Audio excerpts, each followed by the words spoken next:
સ્વામિનારાયણ સાક્ષાત અક્ષર પુરુષોત્તમ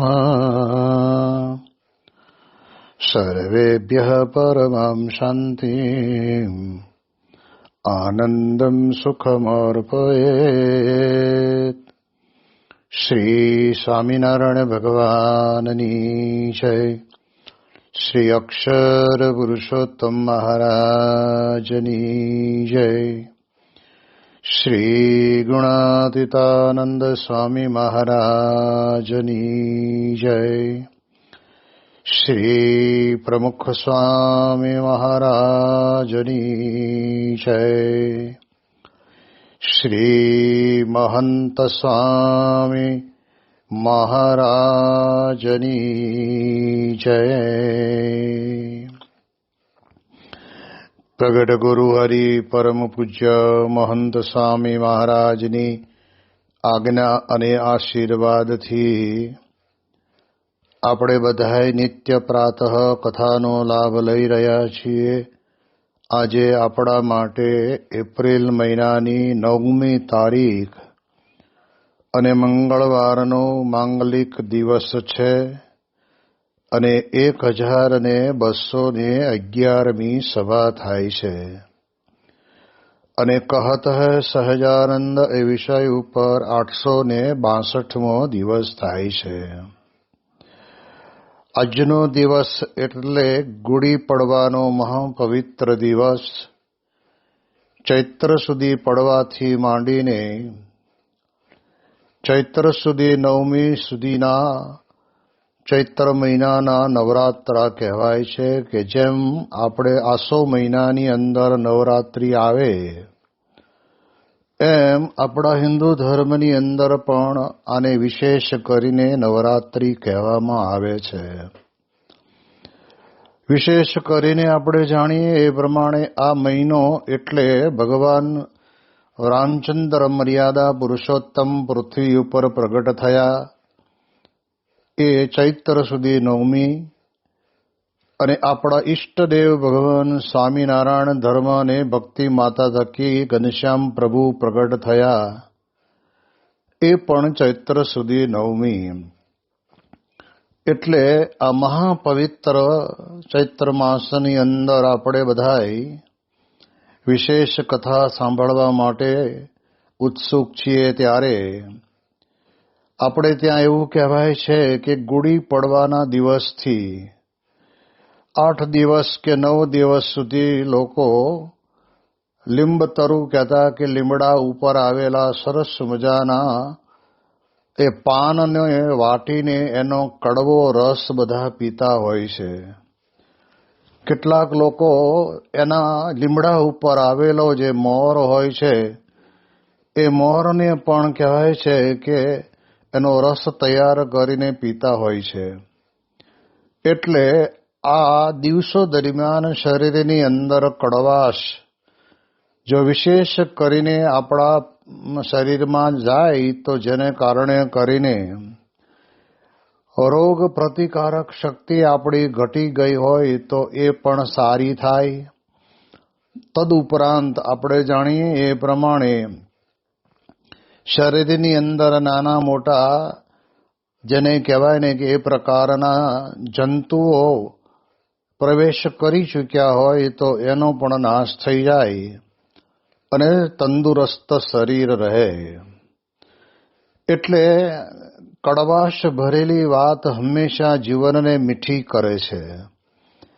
ગુડી પડવાના દિવસેથી જ આપણે જ્યારે આ લીમડાનો રસ પીએ છીએ એ ભલે કડવો હોય પણ આપણે ત્યાં આગળ કીર્તનની અંદર કહેવાયું છે ને કે સત્સંગનો રસ ચાખ પ્રાણી તું તો સત્સંગનો રસ ચાખ. પ્રથમ લાગે કડવો અને પછી આંબા કેરી શાખ. આપણને સત્સંગની અંદર શરૂઆતમાં થોડું ઘણું કડવાશ જેવું અનુભવાય, કારણ કે અનંત જન્મથી વિષય ભોગ ભોગવતા આવ્યા હોઈએ. નીતિ નિયમને નેવે મૂકીને સ્વચ્છંદપણે આપણે ફરતા ખરતા હરતા રહેતા હોઈએ અને જ્યારે સત્સંગની અંદર આવીએ ત્યારે આપણને એટલું તો નક્કી છે કે જે આપણાથી અભક્ષ્ય વસ્તુ ખવાતી હોય, પીવાતી હોય, દ્રષ્ટિ સંયમમાં નિયમમાં ન હોય તો એના માટે થઈને આપણને સંતો 2 શબ્દ કડવા કહીને પણ આપણને મીઠા બનાવે છે. મૂળાક્ષર મૂર્તિ ગુણાતીતાનંદ સ્વામીએ પોતે વાતની અંદર બોલ્યા કે આ સાધુ 5 ખાસડા મારે ને તો પણ અક્ષરધામને વિશે લઈ જાય, અને બીજા તો મશરૂના ગાદલાની અંદર સુવરાવે તો પણ કહેશે કે નરકની અંદર નાખે. એટલે કડવાશ ભરેલા જે વચનો છે એ આપણને ભલે કડવા લાગે પણ વાસ્તવિક આપણને મીઠા બનાવે છે. એટલે એટલા માટે થઈને જેમ આ 9 દિવસ સુધી આપણે લીમડાનો રસ પીને શરીરને તંદુરસ્ત રાખવા માટેનો વિચાર કરીએ છીએ, એમ આપણા જીવનની અંદર પણ સત્સંગ આપણો સદાયને માટે તંદુરસ્ત રહે એના માટે થઈને ભગવાન અને સંત મને જે વચન કહેશે તેમ જ મારે કરવું છે. અને સત્ય ને અસત્યના વિવેકના વચનામૃતની અંદર પણ મહારાજ એમ કહે છે, સંત કહે તું દેહ ઇન્દ્રિયો મન પ્રાણ આદિકથી જુદો છું અને એનો જાણનારો છું. એટલે આવું જે સંપૂર્ણપણે આપણને આધ્યાત્મિક આ જ્ઞાન આત્માને પરમાત્માનું આપે ત્યારે ઘણી વખત આપણી બુદ્ધિની અંદર આપણને એ બેસાડવું ન ગમે, પણ સંતના વચને કરીને આપણે જો કરીએ તો એ આપણું જીવન બદલાઈ જતું હોય છે. અને એટલે જ આ પૃથ્વી ઉપર આપણે જાણીએ છીએ એમ જેટલા મુમુક્ષુઓ અવળે માર્ગે ગયેલા હોય પણ એને સંતનો સંગ થાય ત્યારે જીવન બદલાઈ જાય છે. અને એ જીવન એવું બદલાઈ જાય છે કે જેના કારણે કરીને એના જીવનમાંથી એને પોતાને તો મીઠાશ આવે, પણ એના સત્સંગની અંદર એની પાસે બેસવા કરવાથી, વાતો સાંભળવાથી સાંભળનારને પણ કહે છે કે જીવનની અંદર પરમ સુખનો અનુભવ થતો હોય છે. એટલે એટલા માટે થઈને નિષ્કુળાનંદ સ્વામીએ પણ કહ્યું છે કે જે સંત છે એ આપણને હંમેશને માટે કડવું વચન કહે તો એ કડવા વચનને આપણે મીઠું માની લેવું, કારણ કે એ કડવાશથી જ આપણું જીવન મીઠું બને છે. અને એટલે જ કહે છે ને કે સંત વિના રે સાચી કોણ કહે, અને સારા સુખને એ વાત દયા રહી છે જેના દિલમાં, અને નથી ઘટમાં એ ઘાટ સંત વિના રે સાચી કોણ કહે. સંત વગર આપણને કોઈ સાચી વાત કહે એમ છે નહીં.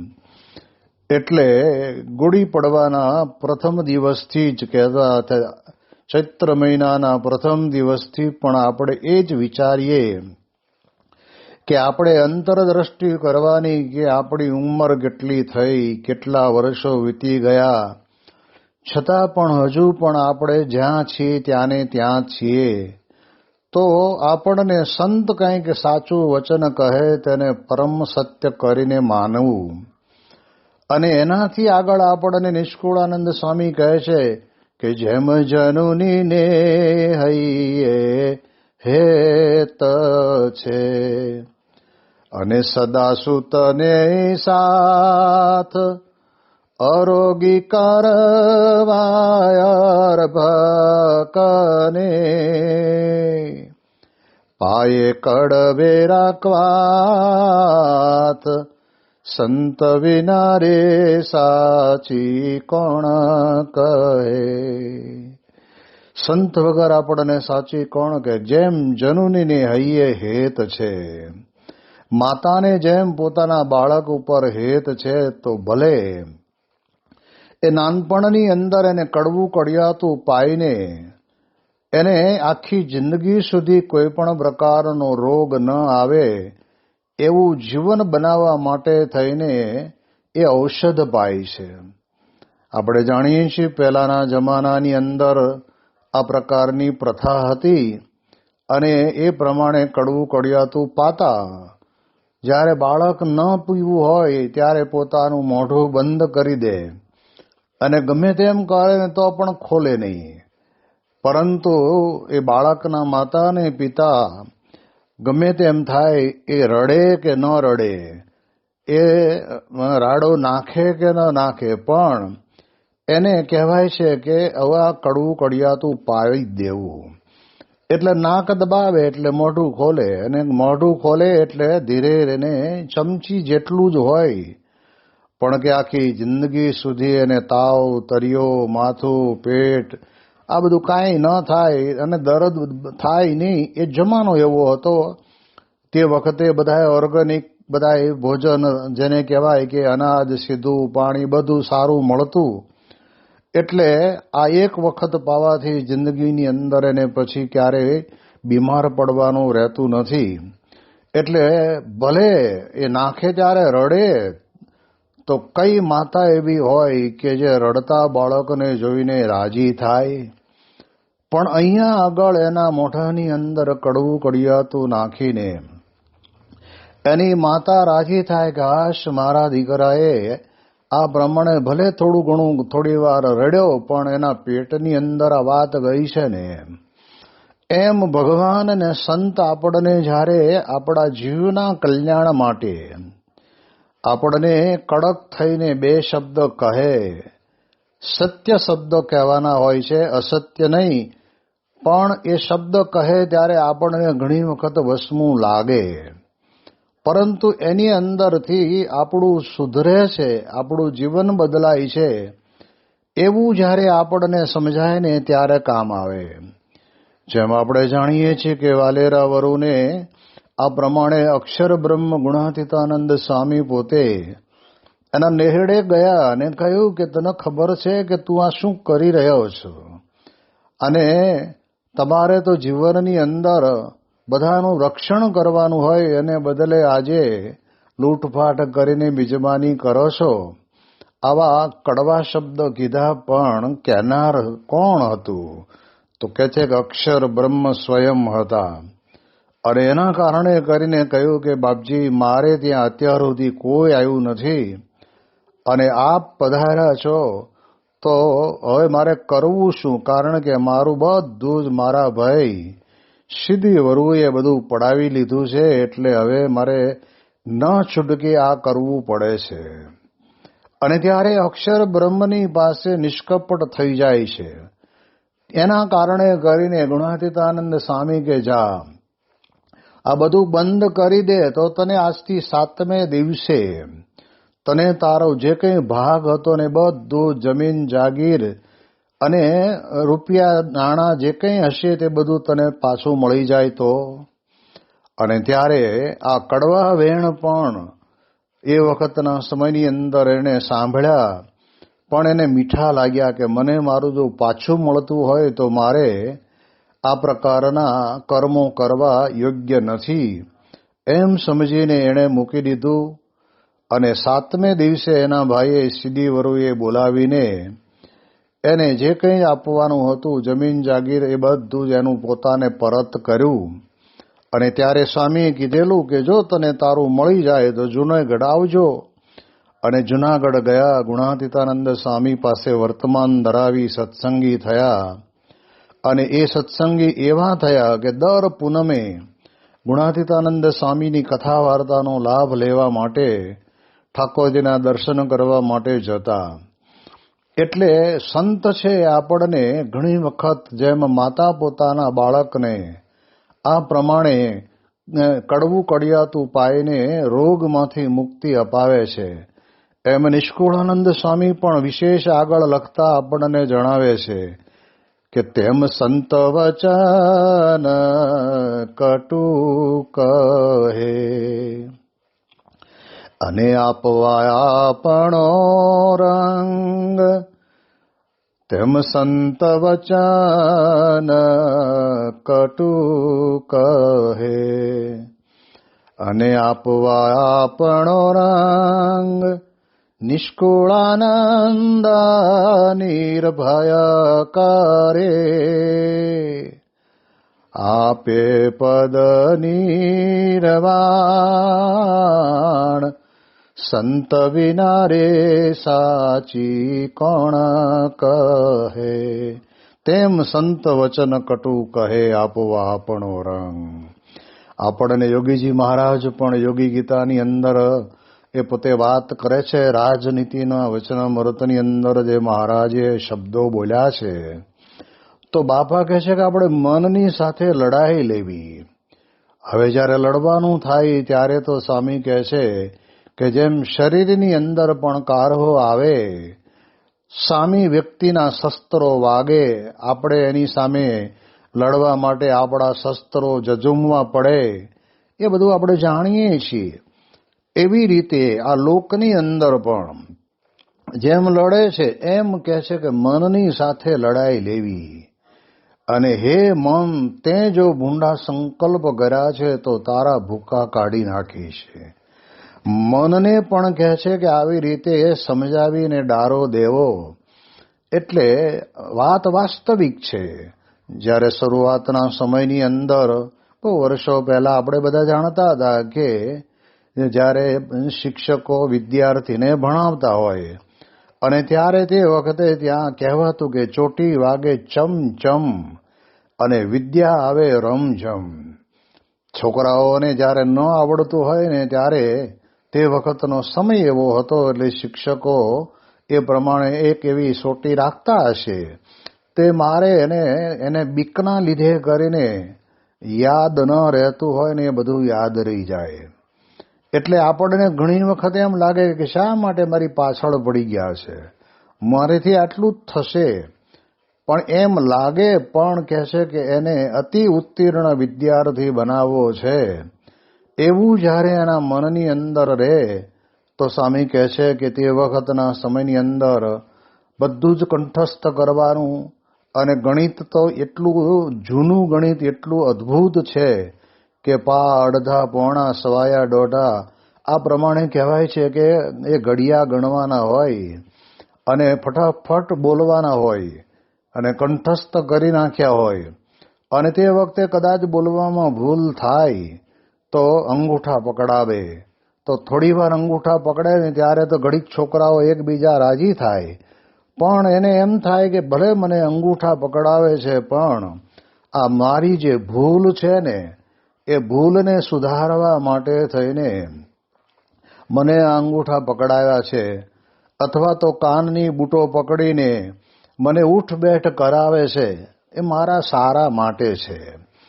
એમ એ થોડા ઘણા પણ કડવા શબ્દો એને પોતાના જીવનની અંદર સહન કરવા પડે તો જ. આજે આપણે બધા જાણીએ છીએ કે લીમડાની ઉપર લીંબોળી આવે છે, અને એ લીંબોળી સરસ મજાની પહેલાના સમયમાં તો બહુ સારી મોટી મોટી થતી. તો એ લીંબોળી લીલી હોય, કાચી હોય ને ત્યારે આપણે એને તોડીને જો આપણે કંઈ ચાખીએ ને તો આપણને કડવી લાગશે. પરંતુ ધીમે ધીમે ધીમે ધીમે એ લીમડાના ઝાડ ઉપર એની એ જ કાચી લીલી કાચી લીંબોળી છે એ જ્યારે પાકી થાય અને પછી છોકરાઓ લીમડા ઉપર ચડી એ લૂમો ઝૂમો લીંબોળીઓ એ તોડી તોડીને પોતાના મોઢાની અંદર એ ઠળીઓ અંદર નાખતા જાય અને એ પાછી એ લીંબોળી પાકેલી ગળી લાગે. એમ આપણે જાણીએ છીએ કે કેરી પણ જ્યારે શરૂઆતમાં હોય ત્યારે આપણને ખાટી લાગે, કાચી હોય ત્યારે જરૂર ખાટી લાગે. તો પણ છતાંય છોકરાઓ શું કરે કે કાચી કેરીને સુધારીને એની અંદર મીઠું મરચું નાખી અને થોડુંક ઘણું ખાય એટલે મોઢામાં પાણી છૂટે અને એમ લાગે કે આપણે ઘણું સારું પેટ ભરાયું. એમ પણ પછી જ્યારે એની એ જ કાચી કેરી આંબાના ઝાડ ઉપર પાકે અને પાકે ને પછી એટલી સરસ મજાની મીઠી મગમગતી સુગંધવાળી અને ગળપણવાળી, જેને યોગીજી મહારાજે યોગી ગીતામાં કેસર કેરીની વાત કરી છે, એવી સરસ મજાની મીઠી લાગે. એમ સ્વામી કહે છે કે આપણે જો કાચા હોઈએ ત્યારે તો આપણને પકવવા માટે થઈને સંત છે બે શબ્દ કહે, તો એ શબ્દને પણ આપણે આપણા જીવનની અંદર વિચારવા, કારણ કે સંતને કોઈ સ્વાર્થ નથી. એમને તો એક યા બીજી રીતે ગમે તેમ કરીને આપણા જીવનું સારું કરવું છે, એટલા માટે થઈને મોટા પુરુષ આપણને કહેતા હોય. પ્રમુખ સ્વામી મહારાજના આ 45 વર્ષના ગાળાની અંદર હજારો લોકોને પ્રમુખ સ્વામી મહારાજે વ્યસનો છોડાવવા માટે થોડા ઘણા પણ કહેવાય છે કે કડક થઈને બે શબ્દો કીધા પણ હોય. અને એ શબ્દથી જ સ્વામી વ્યક્તિને એવી અસર થાય કે સ્વામી પોતે આટલા બધાય આ મારા વ્યસનને દુર્વ્યસનના કારણે કરીને નારાજ છે, તો મારે જરૂર મૂકી દેવું પડે. એમ કરીને એ પોતે મૂકે ને તો પછી કહેવાય છે કે એના જીવનની અંદર એ મીઠાશભર્યું જીવન જીવે. આપણે જાણીએ છીએ કે એવા તો કેટલા બધા લોકો કે જેમણે પોતે પ્રમુખ સ્વામી મહારાજની દ્રષ્ટિ માત્રે, પ્રમુખ સ્વામી મહારાજના વચને કારણે કરીને એમણે પોતે જીવનમાં વ્યસનો મૂક્યા. અમદાવાદની અંદર બાપા બિરાજમાન હતા અને તે વખતે ત્યાં આગળ આપણા સત્સંગી બંધુ થયેલા હતા, એ સત્સંગી જ હતા, પણ એ ત્યાં આગળ બાપાના દર્શને આવ્યા ત્યારે એ જ્યારે પૂર્વે પહેલા જ્યારે બાપાના દર્શને આવતા ને ત્યારે કાયમ સ્વામી બાપા એમને કહેતા કે આપણે સત્સંગી કહેવાય. ભગવાન સ્વામિનારાયણની આપણને આજ્ઞા છે કે આપણાથી દારૂ, માંસ, ચોરી, અવેરી આ બધું આપણાથી ન કરાય, તો તમે આ બધું છોડી દો. અને તે વખતે પોતે કે સ્વામી તમે કહો છો બરાબર, પણ આ મારાથી છૂટે નહીં. અને ત્યારે સ્વામી પોતે કહેતા કે તમે એટલા બધા શક્તિશાળી છો, તમે એકલા હો ને તમારી સામે 5 જણા મારવા વાળા હોય ને તોય તમે એને હેઠા પાડી દો, એટલી તાકાત તમારામાં છે. જો માણસને હેઠા પાડી શકતા હો તો આ તો બધું આ બધા વ્યસનો તો બધા કેવા કર્યા થયા છે. એ કે આપણે જન્મ લીધો ને ત્યારે સાથે આવ્યા એટલે એ ત્યાંથી છૂટતું એવું નથી, પણ જીવનની અંદર આ પ્રમાણે આપણે એમાં વળગ્યા છીએ. એટલે સ્વામી બાપા વારંવાર કહેતા હોય ત્યારે એમને થોડુંક મનમાં લાગે કે સ્વામી તમે કહો છો બરાબર, પણ આ મને ગમતું નથી, કડવું લાગે ઘણી વખત. પણ પછી જ્યારે એને કંઈક મનની અંદર સંતની કૃપાના વચન જેમ કડવા ભર્યા લાગે પણ હિતના વચન છે, એમ જ્યારે સમજીને પોતે પોતાના જીવનની અંદર આ પ્રમાણે સ્વીકારી લે અને પછી જીવન તો કેટલું બધું બદલાઈ જાય. જે રોજનો જેટલો કંઈ નાનો મોટો આ વ્યસનોની પાછળ ખર્ચો થતો હોય એ ખર્ચા બધા જ થતા બંધ થાય અને પૈસા બચે. એટલે એ જ્યારે આવ્યા ને બાપાની પાસે ત્યારે બાપાનો આભાર માનતા હતા કે સ્વામી હું જ્યારે પણ અમદાવાદ આપ હો કે સારંગપુર હો ત્યારે દર્શન કરવા આવતો ત્યારે એસટી ભાડાના પૈસાનું ઠેકાણું પડતું નહોતું અને પરાણે ઉછીના લઈને પણ તમારા દર્શને આવતો હતો. પણ મારા જીવનની અંદર કુટેવોના કારણે કરીને મારી જે કંઈ આવક આવતી હતી ખેતીવાડીમાંથી એ બધી આ પ્રમાણે વ્યસનોની અંદર જતી રહેતી. એટલે પરાણે માંડ ભેગું થતું હતું. અને અત્યારે આજે આપની આજ્ઞાએ કરીને 2-4 વર્ષમાં જે મેં કંઈ આ પ્રમાણે કહેવાય છે કે મારી કુટેવોને મારા વ્યસનોને મેં છોડી દીધા છે. એટલે અત્યારે તો આજે તો હું મારી પોતાની 4-વ્હીલના ગાડી લઈને આવ્યો છું. એટલે આપનો આભાર માનવા માટે કે બાપા તમે ખરેખર મને હિતના વચનો થોડાક આકરા થઈને કડવાશ ભેળા કરીને કહીને મને મારા જીવનની અંદર તમે મને સુધારી દીધો છે. એટલે હું આપનો આભાર માનું છું. ત્યારે આપણને ખ્યાલ આવે કે કડવાશ ભરેલા વચનો વ્યક્તિના જીવનને મીઠા બનાવી દે છે. એટલે એટલા માટે આ ચૈત્ર મહિનો એ આપણે એમ સમજીએ કે આપણા ઈષ્ટદેવ અને મર્યાદા પુરુષોત્તમ ભગવાન શ્રી રામચંદ્રજી ના પ્રાગટ્યનો આ ચૈત્ર મહિનો. તો આપણને આનંદ થવો જોઈએ. આપણામાં અમે કે જે કંઈ નાની મોટી કડવાશ રહી હોય, સ્વભાવ, પ્રકૃતિ, વાસના, આદા દોષ નાના મોટા રહ્યા હોય તો એને સંતના વચનને આપણે ધીમે ધીમે ધીમે ધીમે અંતરની અંદર ઉતારવા અને વિચાર કરવો કે મને જે કંઈ કહે છે એ મારા સારા માટે છે. ભલે અત્યારે કદાચ મને નહીં મનાય, પણ ભવિષ્યની અંદર મારું આ ભવિષ્ય ઉજળું તો આ સત્પુરુષના સંગ વડે કરીને થશે. ત્યારે આપણને ખ્યાલ આવે કે આવી રીતે પ્રમુખ સ્વામી મહારાજ એક બે જણાને નહીં, પણ પ્રમુખ સ્વામી મહારાજ શતાબ્દી મહોત્સવ વખતે આપણને પૂજ્ય આનંદ સ્વરૂપ સ્વામીએ એમના પ્રવચનની અંદર કહેલું કે આટલા ગાળાની અંદર 40 લાખ જેટલા લોકોને પ્રમુખ સ્વામી મહારાજે પોતે નિર્વ્યસની બનાવ્યા.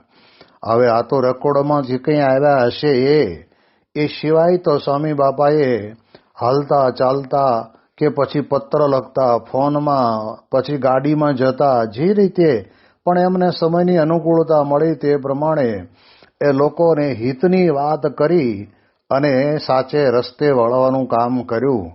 એટલે આપણને લાગે થોડી વાર કડવું, પણ પછી જીવનની અંદર કાયમ માટે એ ગળપણું ભર્યું જીવન આપણું રહેતું હોય છે. એટલે એ દ્રષ્ટિથી આપણે આ ગુડી પડવો, એટલે પડવાના દિવસથી જ આપણે વિચાર એ કરવાનો કે આ મહિનાની અંદર મારા ઈષ્ટદેવ ભગવાન સ્વામિનારાયણ પ્રગટ થયા અને એ ભગવાન સ્વામિનારાયણ પોતાની સાથે પોતાનું અક્ષર બ્રહ્મધામ, અક્ષર બ્રહ્મ ગુણાતીતાનંદ સ્વામીને સાથે લાવ્યા. એ તો બરાબર છે, પરંતુ કહેવાય છે કે એ ભગવાન સ્વામિનારાયણ અક્ષર બ્રહ્મ દ્વારા સદાયને માટે પૃથ્વી ઉપર પ્રગટ રહ્યા અને એના કારણે કરીને આપણે જાણીએ છીએ કે આપણી ગુણાતીત પરંપરાની અંદર કેટલા બધાના જીવનને એ ગુણાતીત પુરુષોએ ઉજાગર કર્યા. જેમ બોચાસણની અંદર આપણે હીરામુખીને જાણીએ તો એ આપણા મહારાજના સમયની અંદર જેમ જોબન પગી પોતે પોતાના જીવનની અંદર એવું વિચિત્ર કાર્ય કરતા હતા, એવા જ એ શાસ્ત્રીજી મહારાજના સમયની અંદર બોચાસણમાં હીરામુખી હતા. પણ શાસ્ત્રીજી મહારાજે એની રસોઈ ન જમી અને કહ્યું કે તારું જીવન સુધાર તો અમે કંઈક તારું જમીએ. એમ બે શબ્દ આમ જેને કહેવાય હિતના, પણ આમ સામી વ્યક્તિને કડવા લાગે એવા કે કોઈ બાવાને કોઈ મહાત્માને આપણે ખાવાનું આપીએ અને ખાય નહીં તો એને મનમાં એમ લાગે કે આપણે આપીએ છીએ ને લેતા નથી. પણ શાસ્ત્રીજી મહારાજે તો કહી દીધું મોઢો મોઢ કે જીવન સુધારો. અને ત્યારે તે વખતે એમણે વર્તમાન ધરાવ્યા અને કંઠી ધારણ કરી અને બધી જ પ્રકારના જે કંઈ વ્યસનો હતા એ મૂકી દીધા. ત્યારે ખરેખરા એ અક્ષર અને પુરુષોત્તમની ઉપાસનાના કાર્યની અંદર સહયોગી બનીને હીરામુખીએ બહુ જ ભગીરથ કાર્ય કર્યું. એવી જ રીતે પ્રમુખ સ્વામી મહારાજના યોગની અંદર પણ કેટલા બધા મુમુક્ષુઓ આવ્યા કે જેમને હિતના જ શબ્દો કીધા છે. લાગે આપણને ઘણી વખત આમ કડવાશ ભર્યું, કારણ કે આપણને આપણાથી છૂટતું ન હોય. એટલે જેમ દારે સલામના સુભાષભાઈ એ પણ બોચાસણના જ, પણ સ્વામી બાપાએ ખાલી એટલું જ કીધું કે આ વખતે એ વખતે જ્યારે યોગીજી મહારાજ પોતે પધાર્યા હતા ત્યારે તમારા પિતાની આંગળી પકડીને તમે આવેલા હતા. એટલું કીધું ને ત્યાં જ એને અંતરની અંદર એમ થયું કે મારું આ હું આવ્યો તો એની ખબર એમને છે અને હું આવ્યો તો એની મને ખબર નથી. અને પછી સ્વામી બાપાએ ધીરે રહીને આમ હિતના વચનો કહ્યા કે આપણે મનુષ્ય કહેવાય, એટલે આપણાથી હિંસા ન થાય, આપણાથી દુરાચાર ન થાય, આપણાથી વ્યભિચાર ન થાય, આપણાથી માંસાહાર ન કરાય. એ બધા વચનો એમને અંતરની અંદર ઉતરી ગયા અને જીવન એવું પવિત્ર બનાવ્યું. જાણે કે આટલું જ બાકી હશે એટલું પૂરું કરવા માટે જ એ આ પ્રમાણે કહેવાય છે કે આ લોકની અંદર આવ્યા હશે અને આવા ગુણાતીત સંતના સંગે કરીને એને જીવનને મીઠું મધુર બનાવી અને એક સાધુની જેવી જિંદગી એમણે પોતે અબજોપતિ હોવા છતાં જીવી ગયા. તો આપણને ખ્યાલ આવે એટલે ગુડી પડવાના દિવસથી કડવાશ ભરેલી વાતો કદાચ આપણને સાંભળવા મળે તો સાંભળીને જીવનને પવિત્ર બનાવવાનું બળ મળે. એ જ ભગવાનના ચરણોમાં પ્રાર્થના. શ્રી સ્વામિનારાયણ ભગવાનની જય.